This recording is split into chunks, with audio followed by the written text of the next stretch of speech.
Traders, FX Pip Collector here. Today is Wednesday, August 21st, and I'm going to be analyzing the pound US dollar, starting on the monthly, working my way all the way down to the 1 hour time frame for the full top down analysis. So, on the monthly, I definitely think this is playing out very nicely, pretty much right as planned. I think that we are in a wave 3 of a 1, 2, 3, 4, and 5 of wave C right now.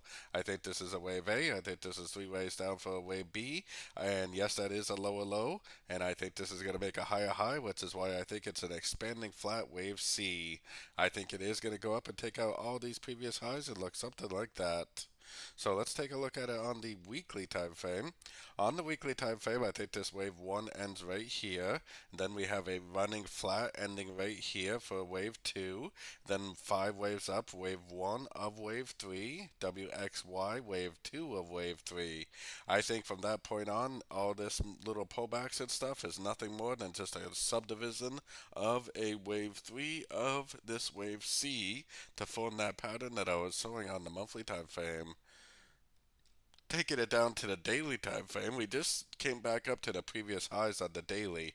Definitely could be an area where we see a more significant pullback, but the trend is definitely up in my eyes, and based on the weekly monthly time frame, I think there's a very, very good likelihood that this will continue the uptrend. So yes, I do think that a pullback is probably due, especially with the fact that we're back at the previous highs, but I think overall the trend is up and it will continue up, especially based on the higher time frames. Going down to the 4 hour time frame, like I said, we got a nice little pullback. I think that there's a very, very good chance that this move right here is going to be just another correction.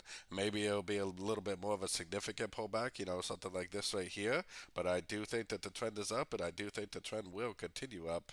So taking it right down to the 1 hour time frame is where I got my Fibonacci retracement on this last little push up right here. If it goes down and breaks this 100% level, then we're going to know that this whole trend is over from top to bottom.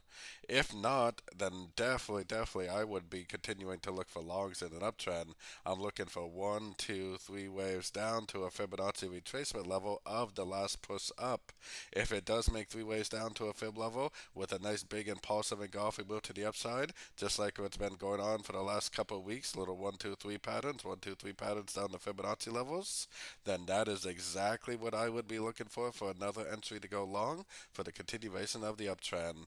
As long as it doesn't break this 100% level, I am definitely still only looking for longs, and I'm only looking to go long on 3-way pullbacks, Fibonacci bounces, nice engulfing moves to the upside. So don't forget to join my free Discord channel, which is linked over here in the corner. And as always, thank you and happy trading.